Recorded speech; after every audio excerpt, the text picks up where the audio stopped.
Hello, boys and girls. I'm going to tell you a story about my favorite dog, Ban Ban. When I was about 13 or maybe 14, one day my daddy came home and said, "Sweetheart, I have a surprise for you." I said, "Oh, what on earth does that I have now? That is a surprise." He took me to the car and he said, "Look into the car." And when I look in a little box, was the most beautiful spotted four-legged animal I've ever seen in my life. He was so beautiful. His face was like, oh, wow. I scooped him up and I said, "Daddy, where did you get him?" He said, "From Ban Ban, you know, the man that drives the tractor." I said, "Ban Ban, where Ban Ban get a dog from?" He said, "I don't know, but he had a lot of them and I asked him for one for you." And I said, "Oh, I just love him. I'm going to call him Ban Ban." So my little dog became my Ban Ban. We did everything together. The only thing Ban Ban wasn't allowed to do was to sleep in the house. That was a no-no. So at night, I would make his bed up right at the back, and I would put him in his bed, and then I would sit with him for a while, and then I would say, "Ban Ban, you have to go to sleep because I have to go to sleep because we have to get up early." So I would leave him there. It was sad in my heart, but I knew morning would come soon. At 5 a.m. every day, Ban Ban would just go "Rah!" on the door, and Daddy would let him, and he would run right to my room and go "Rah!" and I would wake up, and we would make our trip to the bathroom, and then we'll come back and get dressed, and then we'll go and have breakfast together. Because by 6 o'clock, I had to be at the bus stop because I had to get to a school which was at 25 miles away from where I lived. Ban Ban was my bag transporter.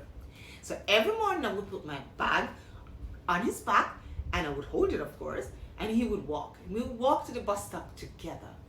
Ban Ban became known as Ingrid's dog.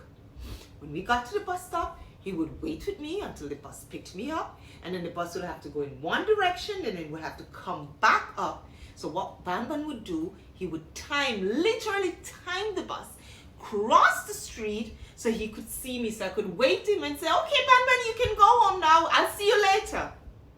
And religiously every evening at 5 or 5:30, he would be at the bus stop to meet me.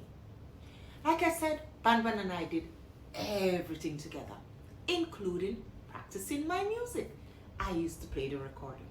So on the weekends when I would practice, Ban Ban would sit with me. And when I play, he would go, "Oh!" And my mom would laugh. She would say, "Oh, there goes Ingrid and her singing dog." We played games together. And one particular day, we wanted to play baseball, but the boys wanted to play football. So they took over the entire field. Boys, they thought they were tough, but they didn't meet my Ban Ban. I said, "Ban Ban, come here."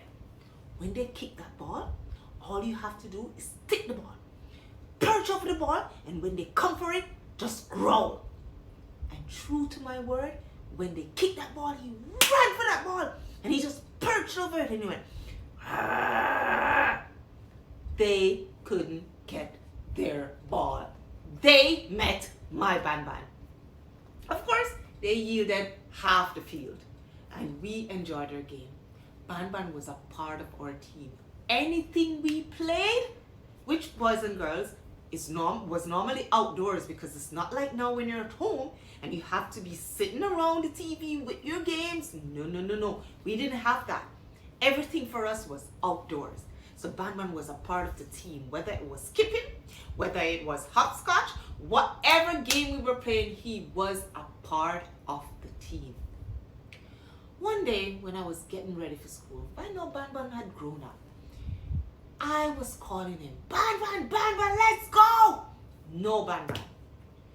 On my way to the bus stop, I saw one of my neighbors, and she said to me, "Ingrid, I think your dog is dead." I said, "No, not my Ban Ban. No way." I waited at the bus stop. Bus came, went, came back up, and on our way up where she told me that she thinks she saw my dog, I saw him. lying in the road, dead.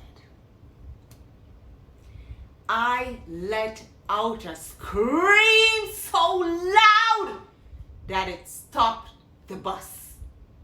The bus driver couldn't understand what was happening. Then he saw the dog. There was one particular girl on the bus.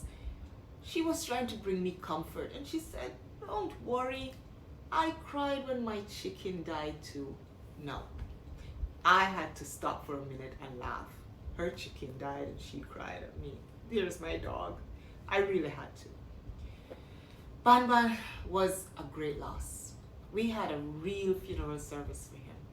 We built a vault, we built a casket, my brother Ingo and I, of course, and my cousins all came over for the funeral. We had a funeral. I was the designated mourner, so you know it was a lot of crying, loud crying. We buried our dog, but he will never be forgotten. That dog has been a vital part of my life. He has been with me, his memory stays with me. And I would encourage you, if you don't have a dog, or if you don't have a pet, I would suggest to you, get a pet, because they could make a big difference in your life. My Ban Ban sure did.